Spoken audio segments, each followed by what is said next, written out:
Movie की शुरुआत में हम एक औरत को देखते हैं जिसका नाम वॉयलेट होता है। उसके चेहरे से काफी खून निकल रहा था और वो काफी जख्मी भी हुई पड़ी थी। उसे देखकर हम अच्छी तरह से समझ सकते हैं कि किसी ने उस पर हमला किया था। वो फर्श पर खुद को घसीटती हुई ले जा रही थी कि तभी वहाँ पर एक आदमी आता है जो कि काफी गुस्से में था। दोस्तों, ये आदमी कोई और नहीं बल्कि उसका पति ही था। उसने ही वॉयलेट को पीटकर उसकी ये हालत की थी और अब वो उस पर अपनी गन तान लेता है। वो वॉयलेट को कहता है कि इस सब की जिम्मेदार तुम हो, ये सब तुम्हारी वजह से हो रहा है। दोस्तों, वॉयलेट काफी डरी हुई थी, इसलिए वो कुछ बोल नहीं पाती। उसका पति उसे कहता है कि क्या तुम मुझे मारना चाहती हो? अगर मारना चाहती हो तो ये गन पकड़ो और मुझे खत्म कर दो। ये कहकर वो उसे वो गन पकड़ा देता है और उसे शूट करने के लिए कहता है। दोस्तों, तभी वॉयलेट उस गन का ट्रिगर दबाने ही वाली थी कि ये सीन यहीं पर कट हो जाता है। अब इसके बाद हम कुछ साल बाद का टाइम देखते हैं जहां हम फिर से वॉयलेट को देखते हैं जो कि अपने घर में होती है। वो लैपटॉप पर किसी लड़की से बात कर रही थी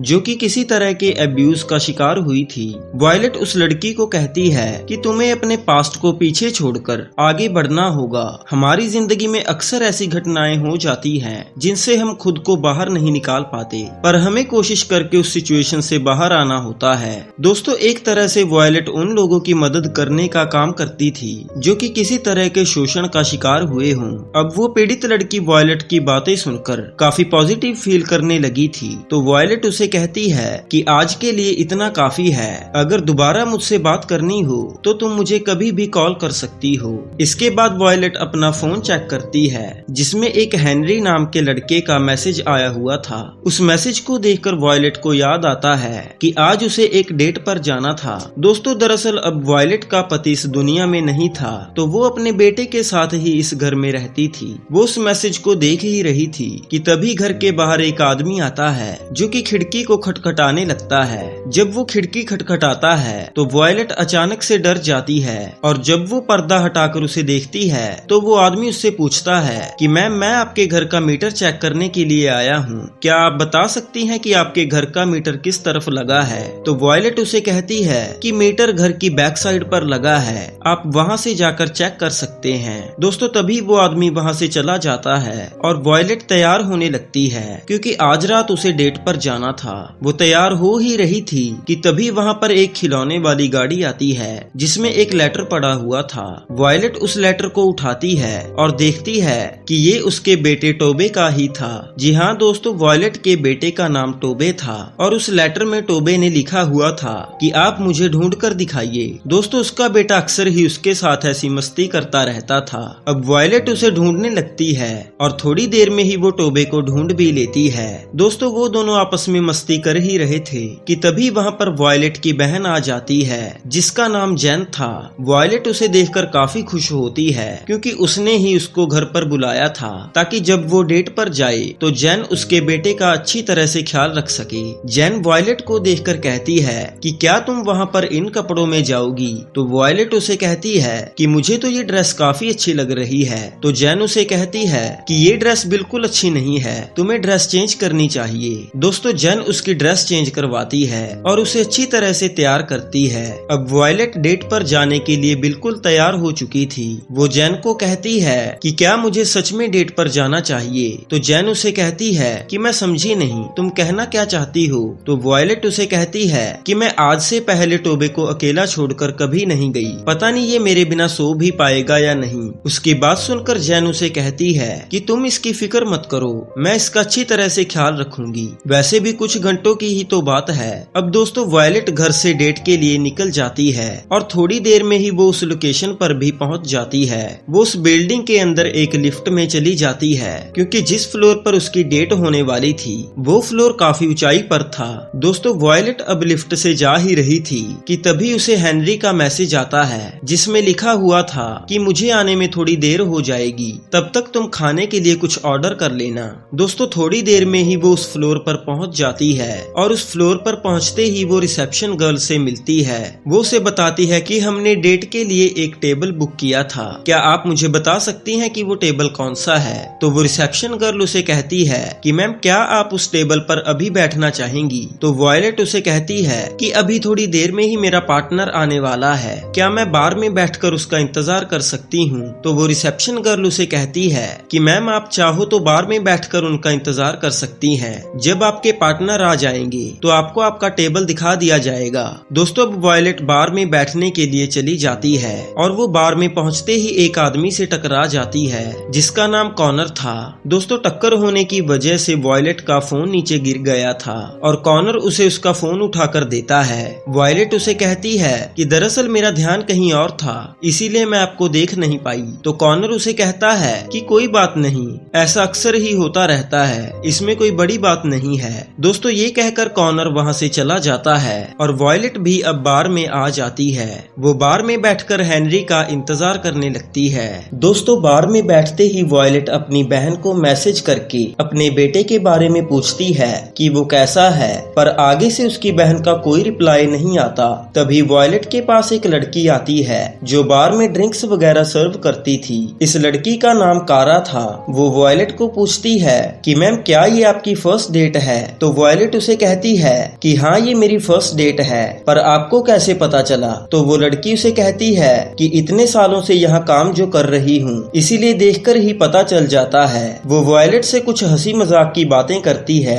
और बहुत ही कम टाइम में वो दोनों एक दूसरे से काफी फ्रेंडली भी हो जाते हैं। अब दोस्तों वो दोनों बातें कर ही रहे थे कि तभी वहाँ पर एक आदमी आता है जो कि वॉयलेट को डियाना कहकर बुलाता है। वॉयलेट उसकी तरफ देखती है और वो उसे कहती है कि शायद आप मुझे कोई और समझ रहे हैं, मैं डियाना नहीं हूँ। वो आदमी उसे कहता है कि सॉरी मुझे लगा आप डियाना हैं, वैसे मेरा नाम रिचर्ड है, मैं यहाँ ब्लाइंड डेट पर आया हुआ हूँ और जिसके साथ मेरी डेट होने वाली है उनका नाम डियाना है, इसीलिए मुझे लगा कि शायद वो आप ही होंगी। तो वॉयलेट उसे कहती है कि कोई बात नहीं, अक्सर ऐसी गलतफहमी हो ही जाती है। अब दोस्तों वो दोनों बातें कर ही रहे थे कि तभी वहाँ पर एक और आदमी आता है जिसका नाम फिल था। दोस्तों वो इस रेस्टोरेंट में पियानो बजाता था। वो वॉयलेट को कहता है कि मैम आप बहुत अच्छी लग रही हैं, अगर आप चाहो तो मैं आपके लिए कुछ प्ले कर सकता हूँ। अब दोस्तों वॉयलेट को उसकी बातों से थोड़ी हैरानी हो रही थी कि अचानक से ये आदमी यहाँ आकर ऐसी बातें क्यों कर रहा है, पर फिर भी वो उसे एक गाने की धुन बजाने को कहती है और वो उसे कहता है कि मैम ठीक है, मैं आपके लिए ये गाने की धुन बजा सकता हूँ। ये कहकर वो वहाँ से चला जाता है और दोस्तों थोड़ी देर में ही वहाँ रिचर्ड की पार्टनर डियाना भी पहुँच चुकी थी।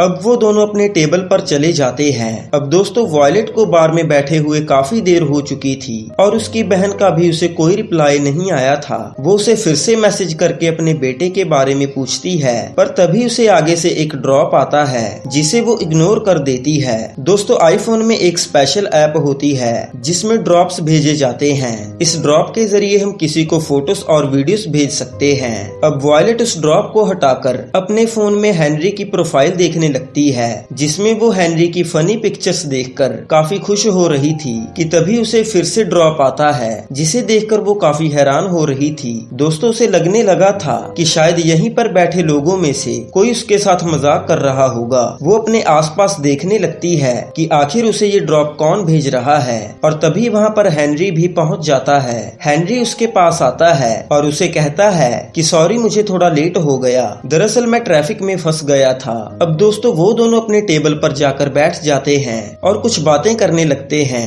हेनरी वॉयलेट को अपने बारे में बताता है कि मैं एक फोटोग्राफर हूँ। वो उसे कहता है कि मेरे कैमरे में कुछ इम्पोर्टेंट फोटोज थी, इसीलिए मैं अपने कैमरे को गाड़ी में नहीं छोड़ सकता था और मैं उसे इस बैग में डालकर अपने साथ ही ले आया। मुझे उम्मीद है कि आपको इससे कोई प्रॉब्लम नहीं होगी। तो वॉयलेट उसे कहती है कि नहीं मुझे इसमें कोई प्रॉब्लम नहीं है। तभी हेनरी वॉयलेट को उसके बेटे के लिए एक गिफ्ट देता है जिसे देखकर वॉयलेट को बहुत अच्छा लगता है। अब वो दोनों आपस में थोड़ा हंसी मजाक करने लगते हैं। तभी उनके पास एक वेटर आता है जिसका नाम मैट था। दोस्तों मैट थोड़ा मजाकिया किस्म का आदमी था, इसीलिए उसका बिहेवियर उन दोनों को काफी अच्छा लगता है। वो अपने अंदाज में उन दोनों से ऑर्डर लेता है और वहाँ से चला जाता है। दोस्तों अब वो दोनों फिर से अपनी बातें कंटिन्यू करते हैं कि तभी वॉयलेट को फिर से एक ड्रॉप आता है और हेनरी उससे पूछता है कि क्या सब ठीक है। तो वो उसे बताती है कि मुझे कब से कोई अजीब से ड्रॉप्स भेजे जा रहा है। तो वो उसे कहता है कि कोई बात नहीं, कोई तुमसे मजाक कर रहा होगा।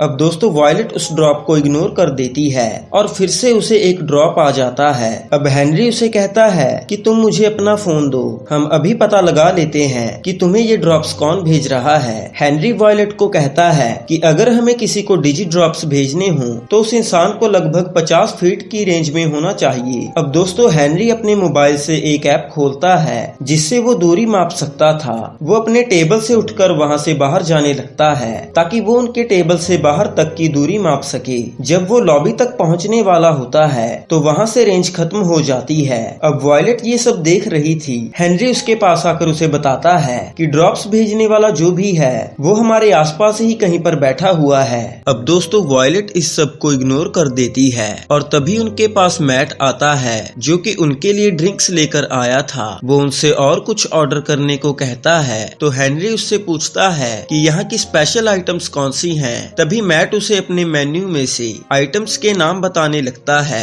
तभी वॉयलेट को एक मैसेज आता है जिसमें लिखा था कि तुम्हें अपने घर के कैमरास चेक करने चाहिए। अब दोस्तों वॉयलेट जल्दी से अपने घर के कैमरास चेक करती है जिसमें वो देखती है कि उसकी बहन और उसका बेटा एक कमरे में होते हैं और लॉबी में एक मास्क मैन खड़ा हुआ था। दोस्तों ये देखकर वॉयलेट काफी डर जाती है और हेनरी उससे पूछता है कि वॉयलेट क्या सब ठीक है, अगर कोई बात है तो तुम मुझे बता सकती हो। तभी वॉयलेट को फिर से मैसेज आता है जिसमें लिखा था कि तुम्हें अपना मुंह बंद रखना होगा। अब दोस्तों वॉयलेट हेनरी को कुछ नहीं बताती और वो उसे कहती है कि मुझे जरा एक जरूरी कॉल करनी है। दोस्तों अब वो टेबल से उठकर पुलिस को कॉल करने वाली थी कि तभी उसे फिर से मैसेजेस आते हैं कि अगर तुमने पुलिस को या किसी और को बताने की कोशिश की तो तुम्हारा बेटा मारा जाएगा। दोस्तों वॉयलेट अब काफी ज्यादा घबरा चुकी थी। वो चलते चलते फिर से कॉर्नर से टकरा जाती है और वो पहले भी इस आदमी से टकरा चुकी थी।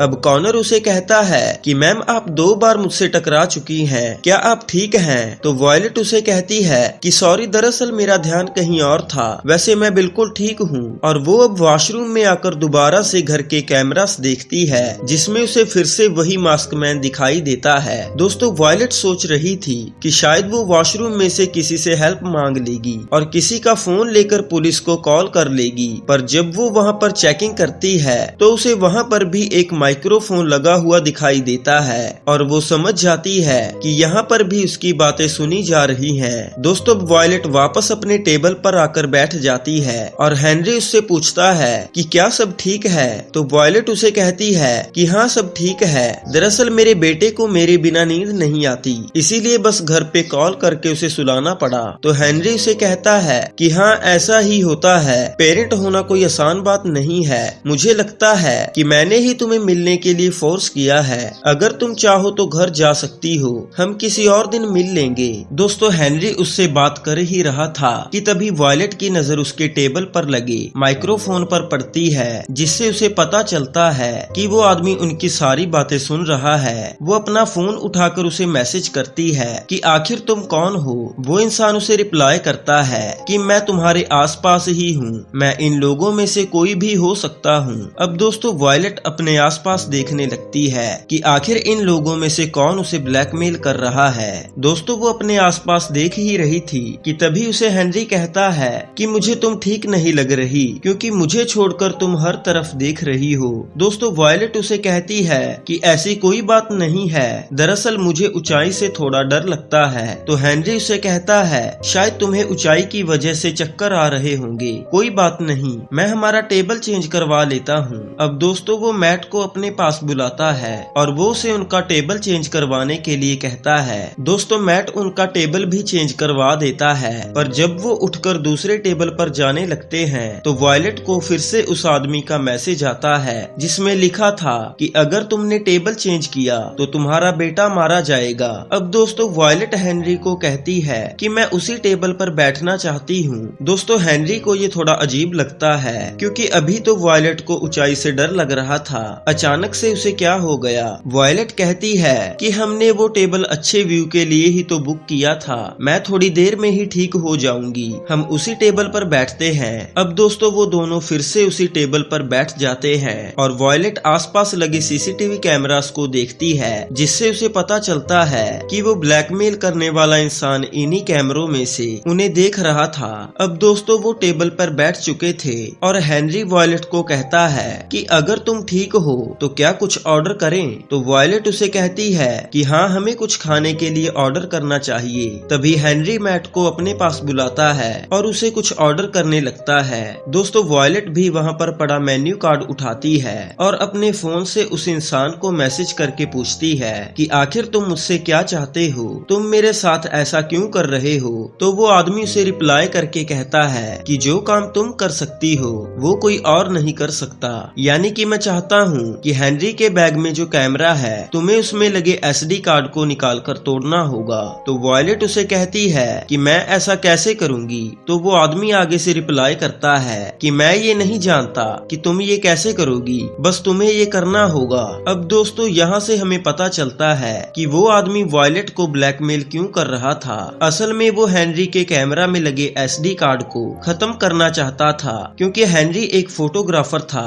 तो हो सकता है कि उसके कैमरा में कुछ ऐसी तस्वीरें हों जिससे हेनरी किसी को एक्सपोज करना चाहता हो, और वो आदमी इसीलिए उसके कैमरे में लगे SD कार्ड को खत्म करना चाहता है। और ये काम वो वॉयलेट से इसीलिए करवा रहा है क्योंकि वो कैमरे वाला बैग वॉयलेट के बिल्कुल ही पास था। दोस्तों अब हम आगे की कहानी में देखेंगे कि आखिर वॉयलेट उस कैमरा के SD कार्ड को कैसे निकालेगी, और साथ ही जानेंगे कि आखिर हेनरी के कैमरा में ऐसा क्या है कि जिससे वो किसी को एक्सपोज कर सकता है। और सबसे बड़ी बात कि आखिर यहाँ पर बैठे लोगों में से कौन है जो वॉयलेट से ये सब करवा रहा है। अब दोस्तों मैट उनके पास खड़े होकर उनसे ऑर्डर ले रहा था और हेनरी उसे अपने ऑर्डर बता रहा था। तो इसी मौके का फायदा उठाकर वॉयलेट अपनी घड़ी को उतारकर अपने पर्स में रख लेती है। जब मैट ऑर्डर लेकर वहाँ से चला जाता है तो वॉयलेट कहती है कि मेरी घड़ी पता नहीं कहाँ गिर गई, मुझे कई दिनों से उसका लॉक ठीक करवाना था, पता नहीं वो कहाँ खो गई। दोस्तों हेनरी उससे पूछता है कि जब तुम यहाँ आई थी तो क्या वो तुम्हारे हाथ में थी। वॉयलेट उसे कहती है कि हाँ तब वो मेरे हाथ में ही थी, मुझे रिसेप्शन गर्ल ने उसके लिए कॉम्प्लीमेंट भी दिया था। तो हेनरी उसे कहता है कि तुम फिक्र मत करो, घड़ी यहीं कहीं गिर गई होगी, मैं जरा देख कर आता हूँ। दोस्तों हेनरी उसकी घड़ी को ढूंढने के लिए चला जाता है। तो इस मौके का फायदा उठाकर वॉयलेट उसका कैमरा चेक करती है। वो कैमरे में देखती है कि उसमें शिकागो के मेयर की कुछ तस्वीरें थी और उससे जुड़े हुए कुछ जरूरी डॉक्यूमेंट्स भी थे, जिसमें मेयर ने किसी को पैसों की काफी बड़ी अमाउंट ट्रांसफर की हुई थी। दोस्तों वॉयलेट ये देखकर काफी हैरान होती है और अब उसे समझ में आने लगा था कि उस आदमी ने उसे SD कार्ड तोड़ने के लिए क्यों कहा था। दोस्तों वॉयलेट को जो भी ब्लैकमेल कर रहा था वो इस मेयर का ही आदमी था। अब वॉयलेट देखती है कि हेनरी वापस से उसकी तरफ आ रहा है, तो वो जल्दी से उसका SD कार्ड निकाल लेती है और कैमरा वापस बैग में डाल देती है।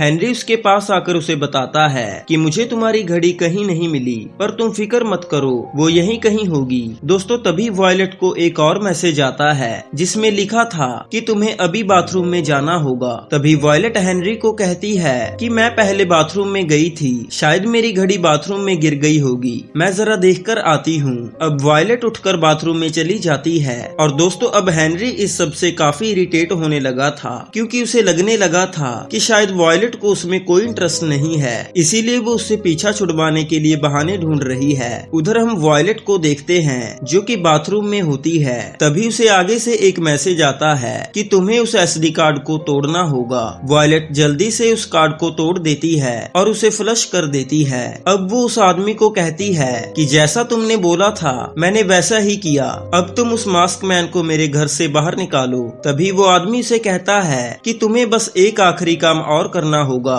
तुम इस बाथरूम का टॉवल डिस्पेंसर खोलो और उसमें जो भी चीज पड़ी है उसे उठा लो। तो वॉयलेट जल्दी से उस डिस्पेंसर को खोलती है और उसे उसमें एक शीशी मिलती है। अब दोस्तों ये देखकर वॉयलेट समझ चुकी थी कि इसमें जरूर कोई गलत केमिकल है। तभी वो आदमी उसे कहता है कि तुम्हें ये केमिकल हेनरी के खाने में मिलाना होगा। दोस्तों वॉयलेट उसे काफी रिक्वेस्ट करती है, वो उसे ये सब रोकने के लिए कहती है, पर वो आदमी उसकी कोई बात नहीं सुनता। अब वॉयलेट उस बाथरूम से बाहर आती है और उसकी नजर उस आदमी पर पड़ती है जिससे पहले वो 2 बार टकरा चुकी थी। वॉयलेट को अब उस पर शक होने लगा था, क्योंकि जब से वो आदमी यहाँ आया था तब से वो फोन में ही लगा हुआ था। जब वॉयलेट उसके पास जाती है तो वो आदमी उससे पूछता है कि आप यहाँ क्या कर रही हैं। तो वॉयलेट उसे कहती है कि आप ये क्यों जानना चाहते हैं और आप यहाँ तब से किसका इंतजार कर रहे हैं। तो कॉनर उसे कहता है कि मैं यहाँ अपनी बहन का इंतजार कर रहा हूँ, वो अभी भी ट्रैफिक में ही फंसी हुई है। वो वॉयलेट को कहता है कि शायद अब आपको यहाँ से जाना चाहिए। चाहिए क्योंकि आपका पार्टनर लगातार ही इधर देख रहा है। दोस्तों वॉयलेट को कॉर्नर पर सबसे ज्यादा शक हो रहा था, पर अब वो वहाँ से चली जाती है। वो जब अपने टेबल पर पहुँचती है तो देखती है कि हेनरी अब डेट छोड़कर जाने वाला था। वॉयलेट को ये देखकर थोड़ा बुरा लगता है क्योंकि उसे हेनरी पसंद आने लगा था। वो हेनरी को पूछती है कि तुम क्यों जा रहे हो, तो हेनरी उसे कहता है कि मुझे नहीं लगता कि हमारे बीच कुछ हो सकता है क्योंकि तुम ठीक से बैठकर मुझसे बात तक नहीं कर रही। तो वॉयलेट उसे कहती है कि दरअसल आज मेरी तबीयत कुछ ठीक नहीं है तो इसीलिए ये सब हो रहा है, क्या तुम मेरे लिए यहाँ रुक सकते हो। वो उसे कहती है कि मुझे तुम अच्छे लगे, क्या हम बैठकर और बातचीत कर सकते हैं। दोस्तों हेनरी को ये सुनकर काफी अच्छा लगता है और वो वॉयलेट के साथ यहीं रुक जाता है। और दोस्तों उधर हम देखते हैं कि जो औरत रिचर्ड के साथ डेट पर आई थी उसे रिचर्ड बिल्कुल पसंद नहीं आता और वो उसे छोड़कर वहाँ से चली जाती है। अब हेनरी और वॉयलेट ये सब देख रहे थे तो उन्हें ये देखकर रिचर्ड के लिए बहुत बुरा लगता है। दोस्तों अब हेनरी और वॉयलेट फिर से अपनी डेट शुरू करते हैं और हेनरी मैट को फिर से अपने टेबल पर बुलाता है ताकि वो कुछ खाने के लिए ऑर्डर कर सके। इतने में ही वहाँ पर जो आदमी पियानो बजा रहा था वो वॉयलेट की बताई हुई धुन को बजाने लगता है। वॉयलेट थोड़ा खुश होती है और उसकी तरफ देखती है। वो हेनरी को बताती है कि मैंने ही ये धुन प्ले करने के लिए बोला था। तो हेनरी उसे कहता है कि तुम्हारा टेस्ट म्यूजिक में भी काफी अच्छा है। अब दोस्तों वॉयलेट उस धुन को सुन ही रही थी और तभी हेनरी मैट को खाने के लिए कुछ ऑर्डर कर रहा था। तभी वॉयलेट को एक आइडिया आता है। वो अपनी लिपस्टिक निकालती है और एक नोट पर अपने घर का एड्रेस लिख देती है। वो उस पर लिखती है कि उसके घर में 2 लोगों को बंदी बनाकर रखा हुआ है। दोस्तों जब मैट उनसे ऑर्डर लेकर जाने वाला होता है तो वॉयलेट उसे ये नोट पकड़ा देती है। वो मैट को कहती है कि मेरी तरफ से ये टिप है, तुम ये नोट उस पियानो बजाने वाले को दे देना। अब दोस्तों मैट उस नोट को ले जाकर उस पियानो वाले को दे देता है और उसे कहता है कि ये टिप आपको उस औरत ने दी है। तभी वो पियानो वाला आदमी वॉयलेट की तरफ देखकर स्माइल करता है और उस नोट को अपने सामने पड़ी एक बाउल में रख लेता है। दोस्तों वॉयलेट भी उसकी तरफ देख रही थी, पर अब वो हेनरी की बातों पर दोबारा से फोकस करती है और उससे पूछती है कि तुम शिकागो के मेयर के लिए कब से काम कर रहे हो। तो हेनरी उसे कहता है कि मैं उसके लिए 1 साल से काम कर रहा हूँ, मैं उसका प्रेस फोटोग्राफर हूँ। तो वॉयलेट उससे पूछती है कि क्या वो अच्छे आदमी है। तो हेनरी उसे कहता है कि पता नहीं, मैं बस अपना घर चलाने के लिए फोटोग्राफी करता हूँ। वो कहता है कि क्यों ना हम अपने बारे में बात करें, हम दोनों की जिंदगी में जो कुछ चल रहा है हमें उसे डिस्कस करना चाहिए। तो वॉयलेट हेनरी को बताती है कि दरअसल मैं कुछ टाइम से अब्यूज सर्वाइवर्स के लिए काम कर रही हूँ जो किसी तरह के शोषण का शिकार हुए हूँ। हेनरी उससे पूछता है कि तुम्हें ये ख्याल कैसे आया। वॉयलेट उसे कहती है कि मुझे इस चीज का एक्सपीरियंस हो चुका है क्योंकि मेरे एक्स हस्बैंड के मेरे साथ संबंध अच्छे नहीं थे। मैं इतने सालों से एक टॉक्सिक इंसान के साथ रिश्ते में थी और मेरे बेटे की नजरों के सामने वो मेरे साथ मारपीट किया करता था। मैं नहीं चाहती थी कि किसी और के साथ वो सब हो जो मेरे और मेरे बेटे के साथ हुआ। हेनरी वॉयलेट की बातें सुनकर थोड़ा इमोशनल होता है और उसे पूछता है कि तुम्हारे हस्बैंड को हुआ क्या था। तो वॉयलेट उसे बताती है कि वो हमारे रिश्ते से काफी परेशान था और एक रात उसने खुद को ही शूट कर लिया।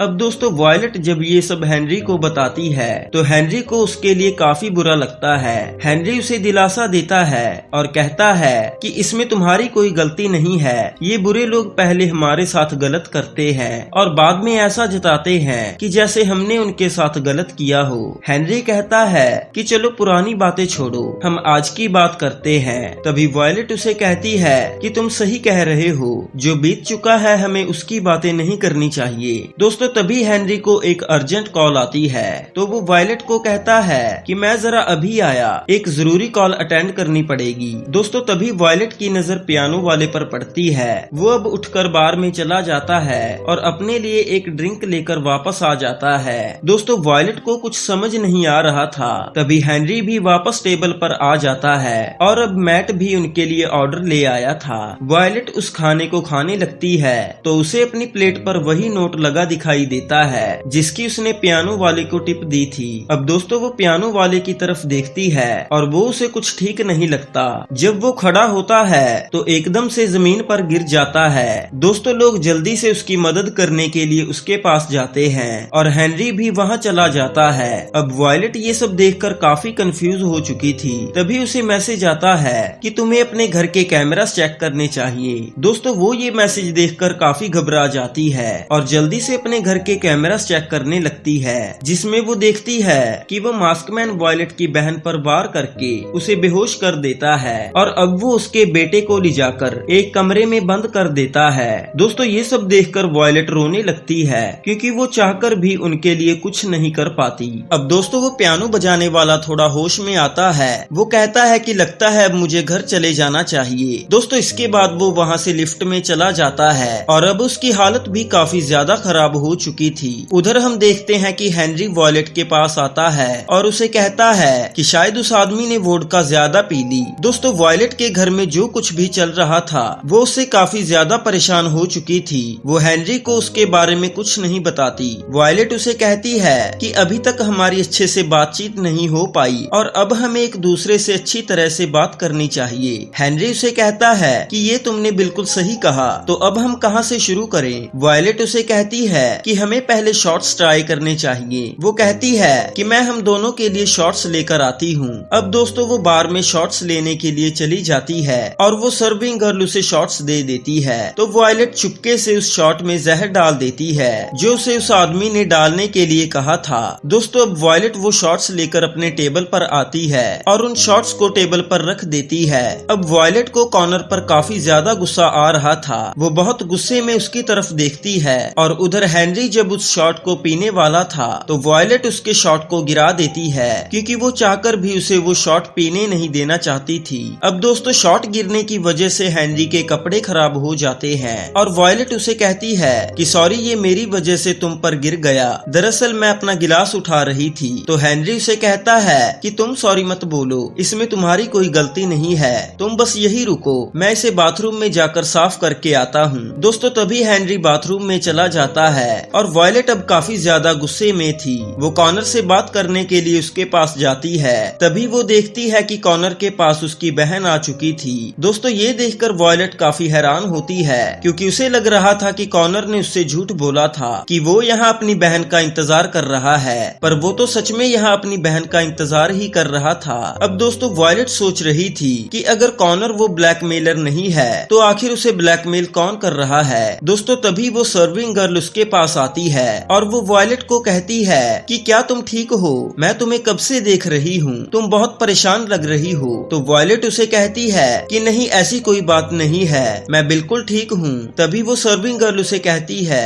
कि अगर कोई प्रॉब्लम है तो तुम मुझे बता सकती हो, और तुम्हें एक बात बतानी थी कि जो आदमी उस कोने में बैठा है उसे उसकी पार्टनर छोड़कर चली गई क्योंकि वो जब से यहाँ आया था तब से ही तुम्हें देख रहा था। दोस्तों वॉयलेट ये समझ चुकी थी कि उसे ब्लैकमेल करने वाला कॉर्नर नहीं बल्कि रिचर्ड था। अब दोस्तों वॉयलेट शॉर्ट्स लेकर रिचर्ड के पास जाती है और उसे कहती है कि ये शॉर्ट्स आपके लिए हैं, मुझे बहुत बुरा लगा कि आपकी डेट अधूरी रह गई। तो रिचर्ड उसे कहता है कि इसके लिए थैंक यू वॉयलेट, वैसे मेरे साथ ऐसा होता ही रहता है। दोस्तों तभी वॉयलेट उसे कहती है कि मैंने तो तुम्हें अपना नाम बताया ही नहीं, तो तुम्हें मेरा नाम कैसे पता चला? तभी रिचर्ड उसकी तरफ देखता है और अब वो समझ जाता है कि वॉयलेट को उसकी सच्चाई पता चल चुकी है। दोस्तों असल में रिचर्ड ही वॉयलेट को ब्लैकमेल कर रहा था। अब वो वॉयलेट को अपने पास बैठने के लिए कहता है और वॉयलेट उसके पास बैठ जाती है। अब वो उसे कहता है कि मुझे पता है तुम सोच रही होगी कि मैंने तुम्हें वो एसडी कार्ड तोड़ने के लिए क्यों कहा। चलो मैं तुम्हें बताता हूँ। दरअसल हेनरी के एसडी कार्ड में जो फोटोज थी वो हमारे मेयर के लिए बहुत बड़ा खतरा थी और आज रात हेनरी उस एसडी कार्ड को FBI को देने वाला था और अगर ऐसा हो जाता तो हमारे मेयर को जेल भी हो सकती थी, इसीलिए मैंने तुम्हें वो एसडी कार्ड तोड़ने के लिए कहा था। अब दोस्तों वॉयलेट उसे कहती है कि अगर मैंने तुम्हारे ड्रॉप्स पुलिस को दिखा दिए तो तुम क्या करोगे? तो रिचर्ड उसे कहता है कि ड्रॉप्स कभी भी ट्रेस नहीं हो पाते, तो इसीलिए ये साबित नहीं हो पाएगा कि मैंने ही तुम्हें वो ड्रॉप्स भेजे थे और पुलिस मेरा कुछ नहीं बिगाड़ पाएगी। वो उसे कहता है कि तुमने जिस पियानो बजाने वाले की हेल्प ली थी उसके ड्रिंक में मैंने ही वो जहर डाला था और अब तक वो पियानो वाला मर चुका होगा। वो कहता है कि अगर तुम चाहती हो कि तुम्हारा बेटा जिंदा रहे तो तुम्हें हेनरी को भी वो जहर वाला शॉट पिलाना होगा। अब दोस्तों हेनरी भी वहाँ आ गया था। वो वॉयलेट को रिचर्ड के साथ देखकर कुछ भी नहीं समझ पा रहा था। तभी रिचर्ड हेनरी को कहता है कि दरअसल हम एक दूसरे को काफी टाइम से जानते हैं और हम काफी अच्छे दोस्त भी हैं। तुम चाहो तो हमें ज्वाइन कर सकते हो। दोस्तों हेनरी वॉयलेट की तरफ देखकर ये समझ चुका था कि वॉयलेट कुछ तो उससे छुपा रही है। अब वॉयलेट उसे वो जहर वाला शॉट पीने के लिए कहती है और हेनरी उस शॉट को पी लेता है। अब दोस्तों वॉयलेट उसे कहती है कि तुम टेबल पर मेरा इंतजार करो, मैं अभी वहाँ पर आती हूँ। दोस्तों हेनरी वहाँ से चला जाता है और वॉयलेट रिचर्ड को कहती है कि तुमने जो कहा था मैंने वो कर दिया, तुम उस मास्क मैन को मेरे घर से बाहर निकालो। दोस्तों तभी रिचर्ड उस मास्क मैन को कॉल करता है और उसे घर से जाने के लिए कहता है और अब क्योंकि उसका काम हो चुका था तो वो बड़े आराम से अपना खाना खाने लगता है। रिचर्ड वॉयलेट को कहता है कि अब हमारे मेयर को कोई नुकसान नहीं होगा और पुलिस हेनरी की मौत का जिम्मेदार तुम्हें समझेगी और तुम्हारे टेबल पर लगे कैमरा में वो सब रिकॉर्ड हो गया जो तुमने किया था, मतलब कि तुमने हेनरी के खाने में जो जहर डाला था वो भी उस कैमरा में रिकॉर्ड हो चुका है। अब तुम्हें जेल जाना होगा। दोस्तों वॉयलेट उसे कहती है कि मैं जेल जाऊं या ना जाऊं पर तुम आज ऊपर जरूर जाओगे। रिचर्ड उसे कहता है कि तुम्हारा मतलब क्या है। तो वॉयलेट उसे कहती है कि असल में मैंने उस शॉट में जहर डाला ही नहीं था, मैंने वो जहर तुम्हारे खाने में डाल दिया था जिसे तुम अभी खा चुके हो।